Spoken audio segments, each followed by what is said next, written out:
Kaleshwaram project అంటే ఏ ఏ ప్రాంతాలకు వస్తుందో ఆ ప్రాంతాలను ముందుగానే గుర్తించి అధికార పార్టీ నాయకులందరూ కూడా రైతులతో పావలా ₹1 భూములు కొనుగోలు చేసి వందలకు అమ్ముతున్నారంటే భూసేకరణకు ప్రభుత్వానికి ఇచ్చేసి నష్టపరిహారం ఎక్కువగా పొందుతున్నారు.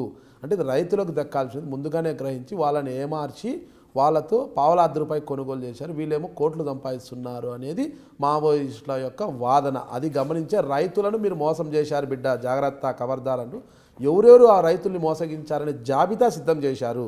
అలాంటి వారు పరారీలో ఉన్నారన్నది ఇక్కడ మనం చర్చించుకునే విషయం. 1% కూడా లేదు దాంట్లో. ఎందుకంటే ఒకవేళ భూములను ఎక్కువ ధరకు అమ్ముకోవడానికి ముందే కొనుగోలు చేస్తే నాలాంటి వాళ్ళు కూడా కొనుక్కోవాలి.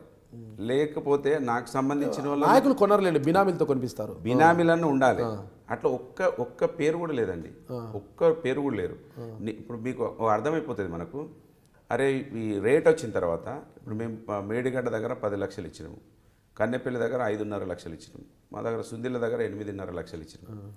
ఈ రేట్ వచ్చిన తర్వాత బయటకు వచ్చేవాళ్ళు పబ్లిక్, అరే ఇది ముందుగానే నాకు ఈ రేట్ వస్తుందని తెలియక నేను అమ్ముకున్నా, పలానా ఆయనకు నేను 4 లక్షలకి అమ్ముకున్నా, 5 లక్షలకు అమ్ముకున్నా, వీడు అన్యాయం చేసిండు, సంవత్సరం కిందనే నేను అమ్ముకున్నా అని ఎక్కడైనా ఒక దగ్గరైనా ఎవరో ఒకరు వచ్చి చెప్పేవాళ్ళు.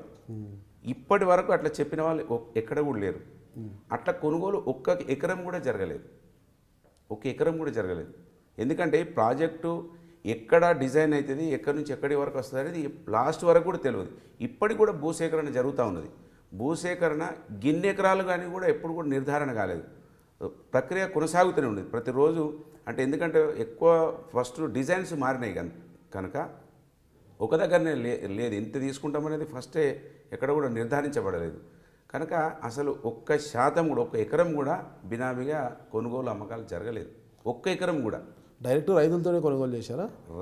రైతులు డైరెక్ట్ ప్రభుత్వానికి అమ్మేసిండ్రు అంతే తప్ప మధ్యలో మీడియేటర్ లేడు. మీడియేటర్ అంటే నిజంగా చెప్పాలంటే మా కార్యకర్తల్ని ప్రాజెక్టు తొందరగా కావడానికి కోసం మేమే మా లీడర్స్ని తింపినాం. కొంచెం లేట్ కాకుండా 1, 2, 3 కింద ఎంకరేజ్ చేయండి, ప్రోత్సహించండి. 2013 చట్టం అంటే కొంచెం ఆలస్యం అవుతుంది, 3 నెలలు సమయం పడుతుంది. 1, 2, 3 కింద అంటే ఒక 1 మంత్ లోపలనే మనం రిజిస్ట్రేషన్కి వెళ్ళొచ్చు. కాన్సెంట్ తీసుకోవడానికి కోసం రిక్వెస్ట్ కోసం మేము మా లీడర్స్ని పంపినాం. అదంతా ప్రభుత్వము అధికారులు చూసుకుంటారు కదా. కార్యకర్తలు అంటే మేము ఎందుకు ప్రభుత్వం అధికారులు అంటే కొంచెం మాట వినరు, ఇబ్బంది పెడతారు. కార్యకర్తలు వెళ్ళారు, పార్టీ వారు వెళ్ళాలంటే ఎప్పుడు కూడా కాంట్రాక్టర్లను బెదిరించడమో మామూలు తీసుకోవడంతో సరిపోతుంది కదా.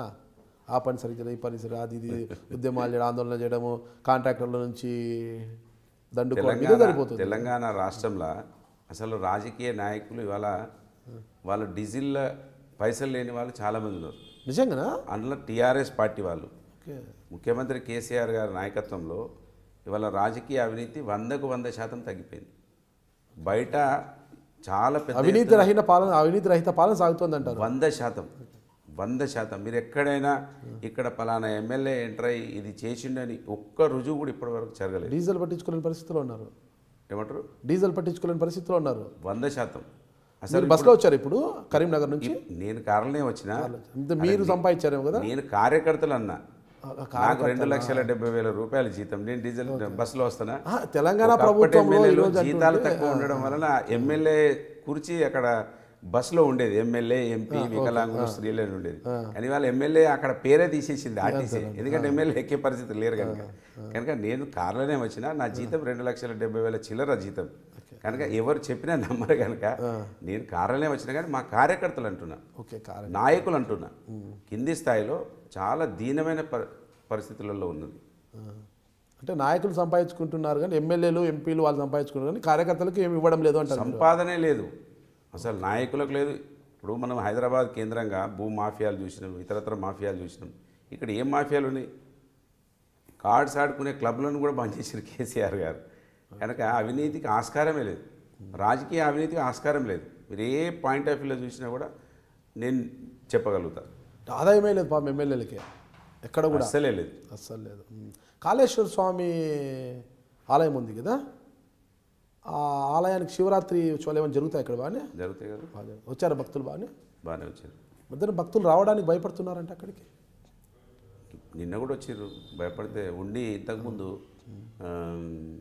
వేలల్లో ఉంటే ఇప్పుడు లక్షలలో వెళ్ళింది. అద్భుతంగా ఆలయం వికసిస్తూ ఉన్నది. ఎందుకంటే బ్యారేజ్లు వస్తున్నాయి, అక్కడ మహారాష్ట్ర దగ్గర బ్రిడ్జ్ అయింది, చాలా అద్భుతంగా ఉంది. అక్కడ టూరిజం నుంచి ఒక హోటల్ కట్టించినాము. మీకైతే ఆదాయం ఏం లేదు? మా సొంత ఆదాయం లేదు, పక్క నుంచి ఆలయానికి అయితే ఆదాయం ఉంది. మీకు పక్క నుంచి ఏం ఆదాయం రావడం లేదు? పక్క నుంచి రావాల్సిన అవసరం లేదు.